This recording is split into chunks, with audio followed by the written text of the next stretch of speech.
Hi guys, it's April and I garden down in southeast Nebraska, zone 5B.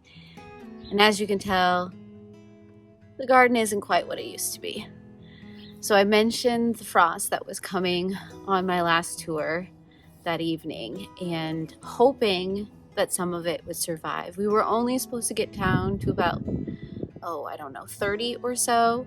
We ended up hitting 27 and there is nothing. I found a few ripe tomatoes, but that's about it. So I've started the process of pulling everything out of the garden so that I can do a reset for next year.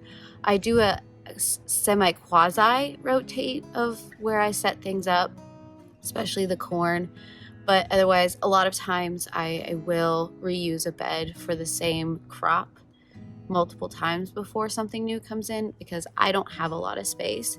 So I always make sure that everything ends up getting a new layer of compost on it. I do a lot of amending when I plant, so I do a lot of espoma products.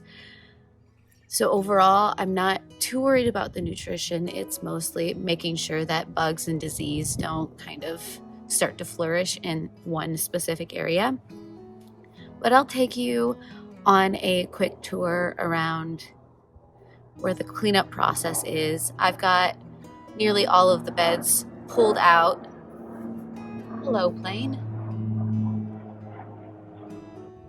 As I was saying, I have nearly all of the beds cleared out, except for part of one bed, one 4x4 little spot, because I'm dreading doing that one because those tomatoes flourish the most and it's always interesting on trellising those. Otherwise, I will show you what is and isn't here and then tell you a few of my future plans for next year. Sitting on the deck steps right now, so I can do a quick pan of the beds.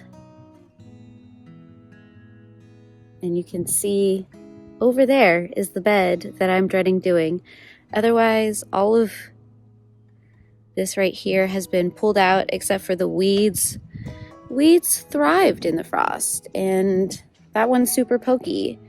I need help with that one. You can see the compost pile. Some of the trellises I didn't completely clean off yet, so I need to do that. Ignore that. But the compost pile has exploded.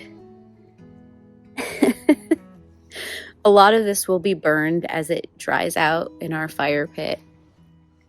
But this is also why I had a whole bunch of volunteer tomatoes here last year.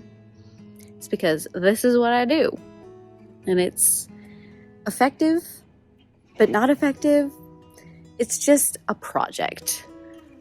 Otherwise, there's not like a whole ton to see, so I don't really know what to show you. There's nothing here.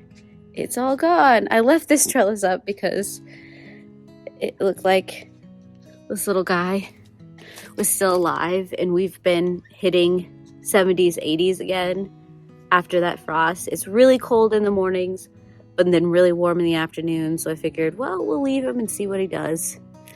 If anything, he'll just be adding nutrients back into the soil as he slowly says goodbye. But let me explain this area. So you can see these corrugated metal beds here. The one in the back I have been slowly filling with compost and other leavings. I'll top that up in the spring and actually start planting. This is my strawberry beds. They've definitely sunk a lot, unfortunately. But this I will overwinter, and we'll get strawberries in there again next year. Maybe I'll throw in a little compost and stuff. But here my plan is I bought a couple of very short corrugated raised beds. They're like maybe 6 inches tall, something like that, because I didn't want to do like raised beds here, but I wanted to put something here, A, to stop the dogs from using the bathroom where I don't want them to use the bathroom, and B, so I could add compost and not just amend when I'm planting in ground. So the plan is sometime this fall, after everything is pulled out, is to build those beds and set them up. I want to do one long one from this post to that bag, and then a slightly shorter one that'll come more towards me from that post forward, if that makes sense. It'll probably make more sense once I actually do it. I always plan projects like these and then later ask my husband if he would like to help me out. Sometimes I do them by myself, but these are projects that always just kind of surprise him sometimes, because I just get ideas and I want to run with them, and that is one of them. But as you can see, there's pretty much nothing in ground except for the perennials, the peach tree. Those little pots over there have got some more strawberries in it that I got to figure out if I want to plant them in with the rest of the strawberries where the strawberries didn't do so well, or what, because I don't want to try and overwinter them inside. We've got our berry bushes, of course, like the blueberries that were back there, still in. I do tend to leave, so you can see all of the zinnias, and then this corner over here, you can see the grasses and the milkweed and all that. I leave all that for the wildlife over the winter, along with the sunflowers. So they've got the seed and the feed and the protection and all that kind of stuff.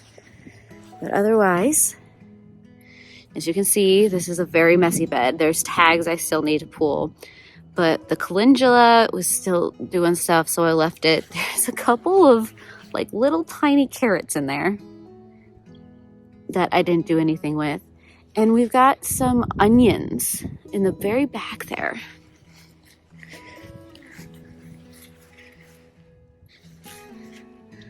That decided to hang on. Now, probably, I don't know how well they'll do, because as you can see, it's reshooting. So it's probably going to attempt to go to seed, and there's probably like a lot of green in that bulb. So I might just leave it there and see what happens and maybe collect onion seeds. But the carrots, I mean, these are some tiny carrots. And I pulled all of the potatoes that I could find out of this bed. It was only about like 5 because it was one potato. And then I'll have to, of course, top up this bed. This is the first year I had this bed. But I'll have to put some more compost on top because it definitely sank. And of course, as you can see, I have to be careful about it because it's a little sloped here. And so it goes that way. Same with this bed. We still have the calendula in here. Otherwise, everything has been pulled except for this beast. The birds are hiding in it right now, but this weekend I will probably ask for help and get this one pulled down.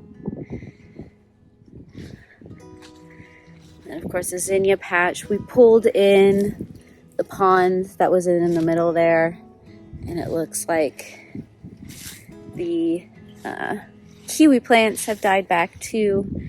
So I'll probably weave the branches that fell over into the fence, and then hopefully they'll come back next year. Maybe we'll actually start getting fruit. But yeah, otherwise all the beds look really, really messy. I left the dandelion plant. This is a pink dandelion. She's doing pretty good. I tend to cut the corn back and leave it over the winter like this, and then try and clean it out of the bed in the spring, because corn roots, let me tell you, they are a beast. So that is there. This part's kind of funny. This is where I had the garlic. Apparently I missed a bulb. So yes, there's a dandelion right there, and there's some grass that I definitely need to clean out of the bed. But this is a garlic. So this one is gonna try and flower this year. Well, technically next year. It's gonna overwinter probably, and then try and flower. I see what happened was I tried to pull this out and it broke off. And I forgot to come back and try to dig it up. But as you can see, each of the little cloves has sprouted into a new plant. So we've got 3 little garlics there. Just living life. I might actually have a few more buried in that grass there that somehow, I don't know. But the garlic kind of does look like the grass. So we'll see what happens when I try to clean this bed out.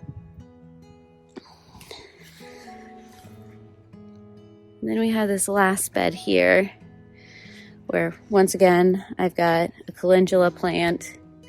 I've got some, what am I thinking? Marigolds, giant marigolds. I should probably just pull those out because they're probably not going to do anything. But they were green, so I left them for a little while. We got this cabbage that has been, I planted this in the spring, let it continue flowering over the summer, and now we're back into the weather that it loves and it thrives on, and it's just doing its thing, and I kind of don't blame it. But you can tell I'm going to have to do some construction work on this bed a little bit because she's a leanin'. This is what happens when you don't actually level your beds. You just get so excited about gardening, you just throw them in there. And then this last section that looks like it's full of tomatoes. I mostly threw them in here so the dogs wouldn't eat them. But yeah, there you go.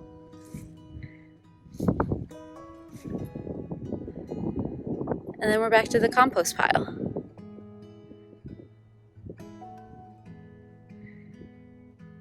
That is the garden as she is slowly being put to bed.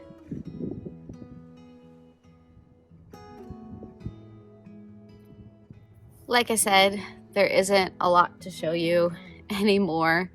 I don't know if I'm going to be doing any more tours. This will probably be the last tour because I'm hoping to get all of this out. I might do some videos of me putting those beds together and setting them up, and then maybe what I decide to purchase for next year, what I'm going to plant, and then as I'm starting seeds, making some seed tape for my carrots. I like to do that. I did spend most of this week figuring out ways to use green tomatoes that I picked up last week when I was cutting everything back, thinking, well, maybe something will survive. Here we are. I did a lot of green ketchup and green chutney and green curry and things like that. I have them all up on my Instagram account. I don't have recipes for those, mainly because I'm still learning how to can, and I'm using other people's recipes slightly modified to fit my husband and I's taste. Otherwise, if you just want to go on this gardening journey again with me next year, subscribe down below, hit that bell, do all the things, get all the notifications so that we can just do this journey of gardening together. This is my 2nd year. I'll be starting my 3rd next year. Each year is different, and I kind of enjoy it for that. I keep adding pots, I keep adding beds. We'll see where I max out, because at some point I don't think I can handle much more, especially in the processing end of things. I do hope you guys have a wonderful week, and I hope that I will see you again next time. I'm thinking about maybe giving you a tour of my preserve pantry of everything I've canned up this year so far. That might be what I do next week. So if you want to see that, I hope to see you back. And with that, I heart your beautiful faces. Bye.